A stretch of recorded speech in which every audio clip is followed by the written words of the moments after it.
सागर में फंसा हुआ जहाज निकाल लिया गया है। तमाम लोग महफूज हैं।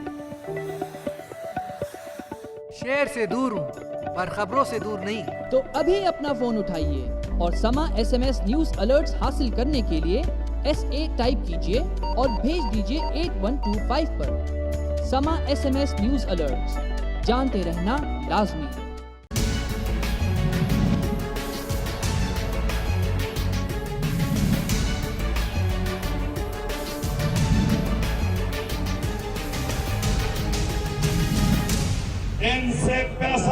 वेलकम बैक नाज़रीन, एक बार फिर आपको खुशामदीद कहते हैं। गुजरांवाला में शदीद गर्मी है इस वक्त और बत्तियां भी गुल हो चुकी हैं। जैसा कि आपको मालूम है लोड शेडिंग है और 8 बजे तकरीबन पूरा पंजाब बंद होता है। इसी के लिए ये एहतजाज भी है। मगर हम सवाल लेके आए हैं कि क्या पाकिस्तान की अपोजिशन जमातें और पाकिस्तान तहरीक इंसाफ वाकई अवाम के लिए एहतजाज कर रहे हैं या ये सिर्फ इलेक्शन से पहले एक टैक्टिक है लोगों को लुभाने के लिए, लोगों से बात करने के लिए।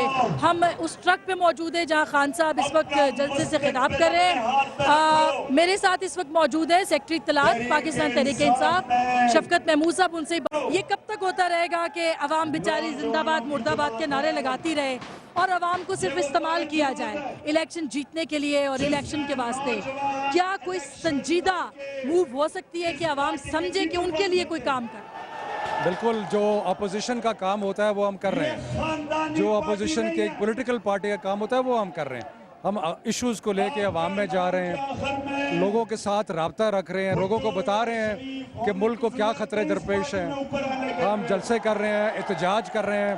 आज जो गुजरांवाला में आपको जमे गफ़ीर नज़र आ रहा है, ये भी उस एहतजाज का हिस्सा है। और इस सब से क्या होता है, एक जमहूरी मुल्क में इससे हुकूमत पे प्रेशर पड़ता है ताकि वो अपने तौर तरीके जो हैं उनको बेहतर करे। अभी आपने देखा कि जब से हमने ये प्रेशर डालना शुरू किया है, अब हुकूमत जो है वो दिन रात सोच रही है कि लोड शेडिंग जो है उसको किस तरह कम करे। तो पॉलिटिकल पार्टीज़ का काम है प्रेशर डालना, पॉलिटिकल का पार्टीज़ का काम है पब्लिक मोबिलाइजेशन करना, इश्यूज़ को लेके अवाम में जाना, वो हम कर रहे हैं। देखिए शफकत साहब, अरसे से हम सुन रहे हैं कि जब तहरीक इंसाफ मुनासिब समझेगी, अभी भी खान साहब ने कहा तो हम लॉन्ग मार्च करेंगे।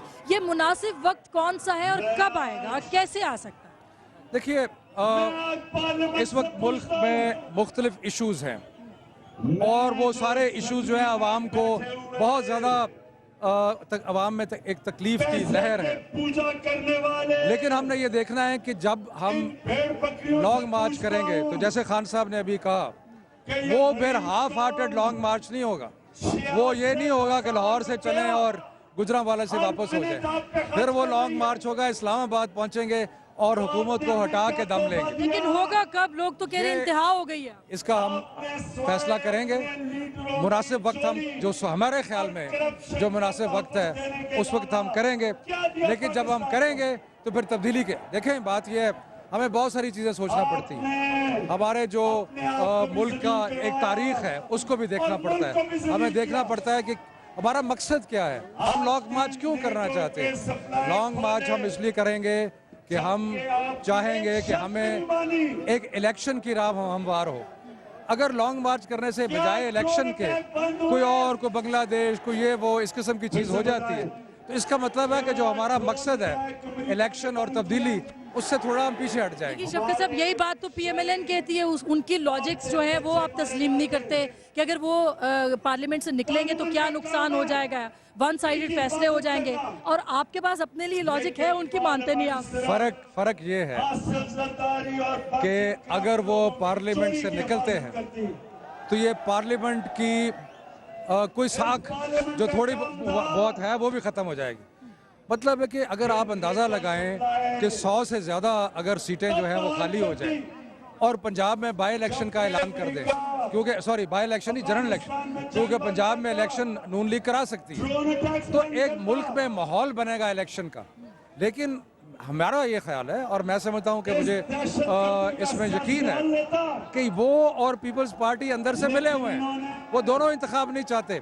वो चाहते हैं कि इक़्तिदार में जितनी देर रह सकते हैं रहें, चाहे वो एक दिन हो, क्योंकि वो इक़्तिदार को इस्तेमाल कर रहे हैं, अपने आप को सियासी तौर पर भी इस्तेमाल कर रहे हैं, अपनी ज़ाती हैसियत को बेहतर करने के लिए भी इस्तेमाल। तो हमारे और PMLN के स्टैंड्स में ज़मीन आसमान का फ़र्क है।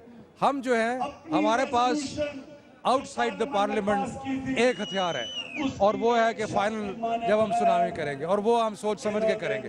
PMLN के पार्लियामेंट के पास भी बहुत एक मौसर हथियार है, लेकिन वो इस्तेमाल लेकिन करना। आप ये कहते हैं आप मोस्ट पॉपुलर पार्टी हैं, आपके लिए सर्वे कहते हैं आप बहुत पॉपुलर हैं, तो फिर आवाम की ताकत भी आपके पास होगी ना। डिपेंड करें आप, आवाम की ताकत नजर नहीं आ रही। मगर आप डिपेंड ना करें PMLN के ऊपर, आप भी तो कर रहे हैं, हम नहीं कर रहे PMLN पे, हम किसी चीज़ में PMLN पे नहीं डिपेंड कर, बल्कि हम किसी और पार्टी, किसी इत्तेहाद, किसी पे भी डिपेंड नहीं कर रहे। हम अपनी लॉन्ग मार्च हम खुद करेंगे। हमारा एहतजाज का प्रोग्राम है, वो हमारा होगा, किसी और का एहतजाज का प्रोग्राम नहीं होगा, किसी और की मार्च का प्रोग्राम नहीं होगा। हमारा जो एहतजाज होगा वो हमारा अपना होगा, और हम अपने वक्त के, अब हम इंशाल्लाह पेशावर जा रहे हैं, 14 तारीख को हम पेशावर में करेंगे, और उसके बाद अगले लाए अमल का ऐलान। लेकिन आप आइसोलेशन में भी तो है ना, आप भी तो तन्हाई का शिकार है, डिवाइडेड अपोजिशन है, उसका भी तो फायदा हो रहा है लोगों को। आसमान जो सबसे मकबूल, जिसमें 70% लोग इमरान खान के साथ हों, तो प्यू सर्वे कहते हैं ना, पाकिस्तान की आवाम तो नहीं कह रही, वो तो इलेक्शन में बताएगी आप। वो आइसोलेशन में नहीं हो सकती। नहीं, आप देख रहे हैं ये आवाम की आवाज़ आ रही है आपको। इसलिए मैं ये कह रहा हूँ कि हम ना आइसोलेशन में हैं, और इंशाल्लाह ताला आपको जब वक्त आएगा, अवाम की ताकत जो है वो आपको नज़र आएगी, और अवाम की ताकत जो है वो सही वक्त पे नए इलेक्शन के लिए, नए इंतखाब के लिए और तब्दीली के लिए हम इस्तेमाल करेंगे। नाज़रीन, हम यहाँ पे बात कर रहे हैं, खान साहब से भी बात करेंगे, कोशिश करेंगे दोबारा, और यहाँ पे शफकत साहब का भी यही कहना है कि अपोजिशन की पूरी ताकत उनके पास है, उनके पास स्ट्रीट पावर है, और वो लोड शेडिंग के लिए सड़कों पे निकले हैं, लेकिन वो अपना जो इनकलाब है या एक सुनामी है उसको भी लेके आएंगे। हमारा सवाल ये है कि प्रैग्मेटिक अप्रोच के साथ, अगर वो ये समझते हैं कि इस वक्त हुकूमत को जाना चाहिए, अगर वो ये समझते हैं कि हालात में तब्दीली आनी चाहिए, तो वो क्यों ये कोशिश नहीं करते कि आवाम के साथ वो प्रेशर बढ़ाएं कि इलेक्शंस होने चाहिए और इमीडिएटली होने चाहिए। एक छोटी सी ब्रेक के बाद हम वापस आएंगे, और जो तहरीक इंसाफ है उसका प्लान क्या हो सकता है आगे, नेटो सप्लाई के हवाले से, अदलिया की तहरीक के हवाले से जो कि वो सोच रहे हैं, और दीगर इश्यूज़ के ऊपर। एक छोटी सी ब्रेक के बाद वापस आएंगे, गुजरांवाला से हमारे साथ।